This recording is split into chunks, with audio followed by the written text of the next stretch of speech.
Bien-aimés, shalom, shalom chez vous. Rhapsodie des réalités du mardi 7 octobre 2025. Pasteur Christ partage avec nous sur le thème Prier efficacement en priant en esprit. Alléluia. Notre verset d'ouverture tiré de 1 Corinthiens 14, versets 14 à 15. Car si je prie en langue, mon esprit est en prière, mais mon intelligence demeure stérile. Que faire donc? Je prierai pas l'esprit, mais je prierai aussi avec l'intelligence. Je chanterai pas l'esprit, mais je chanterai aussi avec l'intelligence. Gloire à Dieu. Prier en esprit est la principale façon pour les chrétiens de prier et de prier efficacement. Dieu veut que vous ayez une vie productive.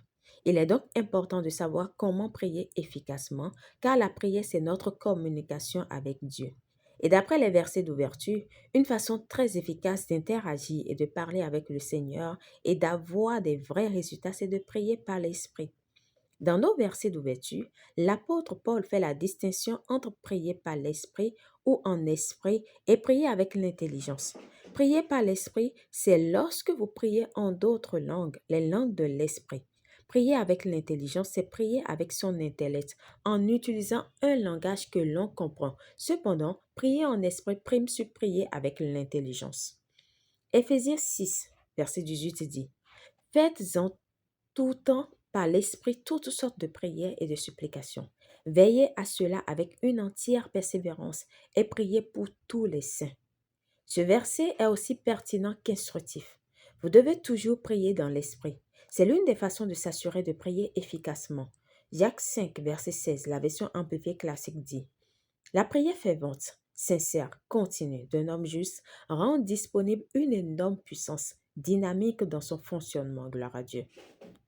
Un homme juste est quelqu'un qui est né de nouveau, dont la justice est la justice de Jésus-Christ.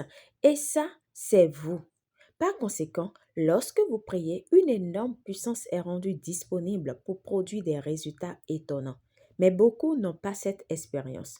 Leurs prières ne sont pas efficaces parce qu'ils ne prient pas en langue. Ne vous y trompez pas. Lorsque vous priez en langue, cela génère une grande puissance de feu qui domine les œuvres et les forces du mal, parmi d'autres avantages transcendants. Les résultats seront évidents dans votre maison, sur votre lieu de travail, dans votre ville, dans votre pays et dans le monde entier. Alléluia, gloire à Dieu. Prière. Cher Père, merci pour la bénédiction de prier dans l'Esprit.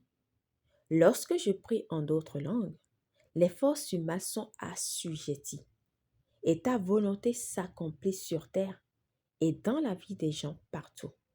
Ma vie est continuellement alignée sur ta volonté parfaite au nom puissant de Jésus. Amen.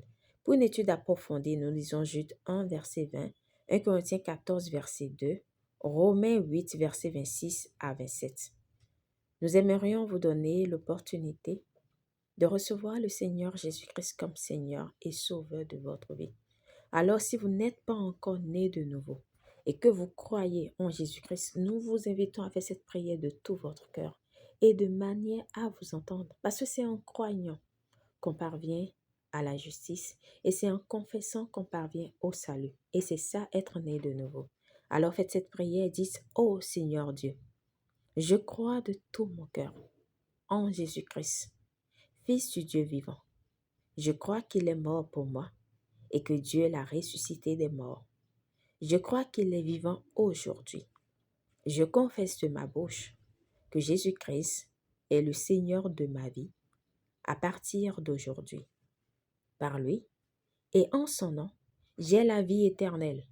Je suis né de nouveau. Merci Seigneur d'avoir sauvé mon âme. Je suis désormais un enfant de Dieu. Alléluia. Vous pouvez lire Romains 10, versets 9 à 10. Félicitations si vous avez fait cette prière. Vous êtes désormais un enfant de Dieu. Gloire à Dieu.